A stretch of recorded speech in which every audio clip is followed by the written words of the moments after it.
솔리드를 보유하고 계신 분들이나 아니면 신규로 진입하신 분들은 반드시 알고 가셔야 될 내용들 참고하시길 바라겠습니다.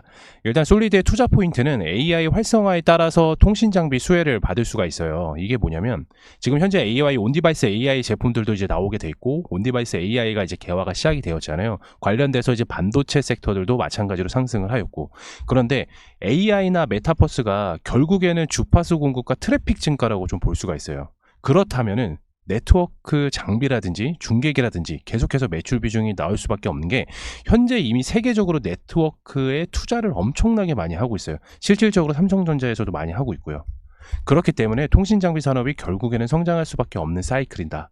그게 대표적인 종목이 솔리드입니다. 이유에 대해서 좀 말씀을 드리면, 솔리드는 이제 무선 통신 중계기 그리고 국내외 납품하는 회사는 거는 모두 다 알고 계실 거예요. 근데 웃긴 건 뭐냐면 내수는 24% 그리고 수출은 76%입니다. 그러니까 내수 비중이 24%고 수출이 76%면 엄청나게 좋은 겁니다. 왜냐하면 내수는 이미 깔고 들어가기 때문에, 그리고 수출은 우리가 영업을 많이 해야 되는 물론 두 분 다 영업을 많이 해야 되겠지만은 수출 비용이 단가 부분에서도 굉장히 많이 마진율이 높기 때문에 수출 비용이 높으면 솔리드 같은 경우는 매출 부분이 계속해서 이익이 증가될 수밖에 없습니다. 그리고 무선 통신 중계기는 업계 1위입니다. 그렇기 때문에 통신, 아까 처음에 말씀을 드렸다시피 통신 장비 하나만 보시면은 솔리드 이것만 보시면 돼요. 그리고 이제 5G, 6G 이제 네트워크 핵심 기술이 오픈랜이에요. 오픈랜. 근데 이 오픈랜 관련 사업을 솔리드가 진행을 하고 있어요. 그래서 향후에 급성장할 오픈랜 같은 경우는 솔리드가 시장의 주요 공급자로 되어 있습니다. 이 오픈랜이라는 건 뭐냐면, 현재 이제 5G랑 6G가 이제 넘어가는 궤도기가 오면, 물론 5G가 지금 진행이 되고 있지만은 온빌딩이 자체적으로 좀 매출적인 부분이 좀 낮아지고 있기 때문에 6G로 결국에는 넘어갈 수밖에 없는데, 결국에는 6G로 넘어가게 되면 오픈랜을 사용할 수밖에 없어요. 그러면 최대 수혜주가 솔리드예요. 이해되셨나요? 그리고 이제 국내 통신사 3사와 유무선 통신 장비를 모두 납품하는 회사가 솔리드가 유일합니다. 이것도 체크하셔야 돼요. 그렇기 때문에 업계 1위고요. 그렇기 때문에 시장 경쟁력이 매우 높습니다. 그리고 2025년도부터는 5G랑 6G 혼용 장비가 이제 보급이 확대돼요. 지금은 이제 LTE랑 5G랑 이제 같이 혼용 장비를 쓰고 있는데, 이제 25년도에는 5G랑 6G 혼용 장비 보급 확대를 하고 있기 때문에 24년 상승세 진입이 가능할 것으로 보이고 있고요. 그리고 이를 받쳐주는 게 바로 매출입니다. 계속해서 24년도에는 분기별 매출이 계속 어닝 서프라이즈를 달성을 할 거예요. 계속해서 사용할 수밖에 없으니까. 그래서 매출이 계속해서 움직일 수밖에 없어요. 그래서 어닝 서프라이즈를 달성할 것으로 보임. 해외 매출이 많은 비율을 차지하고 있는데, 현재 이제 미국, 유럽 시장까지 진출을 하고 있기 때문에 실적이 매우 밝다. 아까 말씀드렸다시피 수출 비중이 높으면 단가가 높기 때문에 솔리드에서는 매출과 영업이익이 높아질 수밖에 없다는 말씀드렸습니다. 그리고 24년도 올해죠. 모바일 월드 콩그레스에서도 오픈랜이 핵심 트렌드였기 때문에 오픈랜이 핵심 트렌드였습니다. 그렇기 때문에 오픈랜 사업 관련돼서는 시장의 주요 공급자가 뭐다? 솔리드다. 이해되셨나요?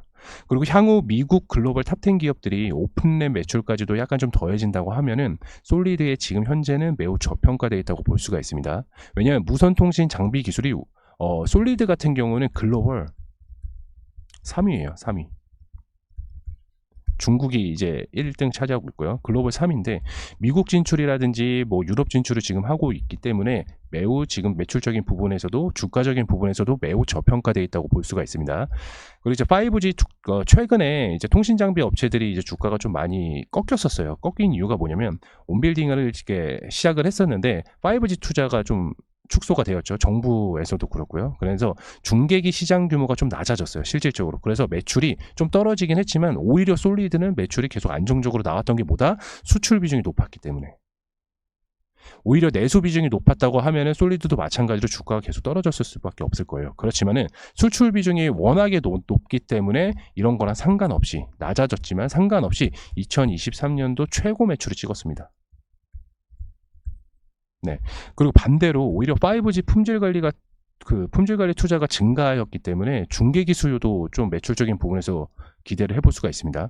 그래서 아까도 말씀드렸다시피 AI나 메타버스는 결국 주파수 공급과 트래픽 증가라고 좀 볼 수가 있는데, 이미 세계적으로 네트워크에 투자를 지금 많이 하고 있기 때문에 통신산업 장비가 결국엔 성장할 수밖에 없는 사이클이다. 요점만 말씀드리겠습니다. AI 활성화에 따라서 통신 장비가 수혜를 받을 수 있는 게 솔리드고요. 이 솔리드는 업계 1위입니다. 뭐가? 무선 중계기. 그리고 해외 수출비 총 매출적인 부분에서 76%를 차지하기 때문에 매출 단가가 굉장히 높습니다. 제품 단가가. 그리고 아까 말씀드렸던 오픈랜. 매우 중요합니다. 그래서 오픈랜의 시장에 등장과 동시에 솔리드는 시장의 주요 공급자이기 때문에 주가가 엄청나게 퍼포먼스를 할 수가 있습니다. 네, 그러면 솔리드가 우리가 이제 만약에 매수를 못 하신 분들은 매수를 어디에서 잡아야 되는지, 그리고 목표가를 어디까지 들고 와야 되는지, 그리고 기존에 보유하고 계신 분들이 목표가를 어느 정도까지 잡아야 되는지 차트를 보면서 설명해 드리도록 하겠습니다. 솔리드 차트입니다. 보시는 바와 같이 오늘 6,150원 이제 좀 상승했다가 좀 마감이 되었는데요. 우리는 그러면 어디서 매수를 했냐? 여기에서 매수를 진행해 주십니다. 요 박스권. 요 박스권 이탈 밑으로 안 내려옵니다. 절대로 내려올 수가 없어요. 왜냐면 매출이 계속 잘 나오기 때문에. 매출이 잘 나오는데 주가가 떨어진다? 그러면 글로벌 악재예요.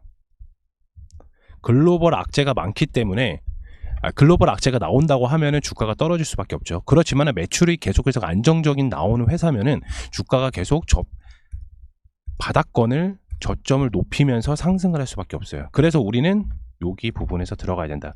가격대는 얼마냐? 5,600원에서 6,000원. 요 박스권 5,600원에서 6,000원 사이에서 매집이 들어가면은 우린 목표가 얼마다? 13,000원까지. 거의 2배죠. 좀 중장기적으로 보셔도 되고, 아니면 단기적으로 만약에 보실 분들은 여기에서 매수하셔가지고 7,000원, 뭐 7,500원까지 선까지 보셔도 돼요. 그래도 플러스 20% 이상입니다. 왜냐면 제가 이제 목표 단가를 좀 13,000원까지도 좀 보는 이유가 뭐냐면, 아까도 말씀을 드렸다시피 지금 이제 통신장비 업체들이 AI에 관련돼서 이슈가 너무 많기 때문에, 그리고 또 추가적으로 매출이 잘 나오는 데는 솔리드밖에 없어요. 그러면 요런 저점 올 수가 없습니다. 요런 저점은 올 수가 없고요. 여기도 올 수는 있겠지만은 오지는 않습니다. 왜냐면 앞에 거래량에 따라서 매도 물량이 나왔었기 때문에, 그리고 거래 물량이 나왔었기 때문에 여기는 아직 안 나왔잖아요. 그러니까 요 밑으로 떨어질 수가 없다는 거예요. 오히려 이렇게 박스권에서 아까 말씀드렸던 요 박스권에서 5,600원에서 이제 6,000원 사이에서 매수가 들어가면은, 아까도 말씀을 드렸다시피 뭐 단기 고점 여기까지도 단기적으로 스윙 하시는 분들은 여기까지 보셔도 되지만은, 어차피 2025년도까지는 매출이 계속해서 잘 나올 수밖에 없어요. 그렇다면 과거에 솔리드가 이제 통신장비 업체들이 시장을 주도했던 시절들이 있었어요. 언제였냐면 이때였죠. 지금 차트가 엄청나게 봉우리 서 있는 거 보십니까? 이때가 5G 온빌딩 관련돼서 엄청나게 수급을 좀 많이 받았었던 때예요. 그리고 최근에는 엔비디아 관련돼서 통신장비 관련돼서 5G가 이슈가 있었기 때문에 좀 수급을 좀 받았었고요.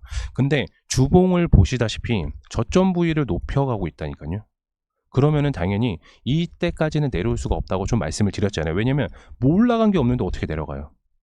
그래서 아까 말씀드렸던 것처럼 5,600원에서 6,000원 사이에서 매집이 들어가서 좀 크게 보려면 아까 13,000원, 제가 13,000원까지도 말씀을 드렸잖아요. 이유가 있습니다. 거래량이 터지고 나서 매도 물량이 나오지가 않았어요. 그렇다면은 과거에도 좀 보시는 바와 같이 이런 거래량이 좀 많이 터졌단 말이에요. 그러고 나서 결국엔 크게 상승을 했었거든요. 근데 솔리드도 마찬가지로 엄청나게 크게 상승을 하고 온빌딩 5G의 실패로 인해서 주가가 많이 떨어졌단 말이에요. 쌍바닥을 찍고 결국에는 매수세가 들어오면서 저점 부위를 계속 올려가고 있다는 부분은 뭐냐면은, 한 번 더 우리한테 기회를 준다는 거거든요. 매수 기회. 저점 부위로 올라가고 있다. 제가 항상 말씀드리는 부분 있잖아요. 기간 조정, 가격 조정. 지금은 반도체랑 이제 바이오 수급이 엄청 많기 때문에 기간 조정이 오고 있을 수밖에 없어요, 현재. 그러면은 기간 조정 뒤에 가격 조정, 요 부분에서 매수가 들어가면 한 번에 장대 양봉이 나올 수는 있다. 그러면 우리가 목표가가 이제 13,000원, 그리고 단기로 보시는 분들께서는 7,000원에서 7,500원이라고 보시라고 말씀을 드렸잖아요. 그래서 단기로 접근하신 분들은 요 정도까지 보시고, 나는 통신장비 온디바이스 AI라든지 AI가 개화기에 따라서 통신장비는 어쩔 수 없이 사용되고 매출적인 퍼포먼스가 나오고 있기 때문에 중장기적으로 투자하시는 분들은 13,000원까지 보시라는 거예요. 이해되셨나요? 다시 한 번 더 매수가 일봉 차트를 보면서 다시 한 번 더 말씀을 드릴게요. 우리는 어디에서 매수가 들어가야 되냐? 5,600원에서 6,000원 사이. 요 박스권 여기입니다. 여기에서 매집이 들어가야 돼요. 그러면은 장대 양봉 나왔을 때 또 다른 이슈가 나왔을 때 장기 매도를 해주시면 됩니다. 이해되셨나요?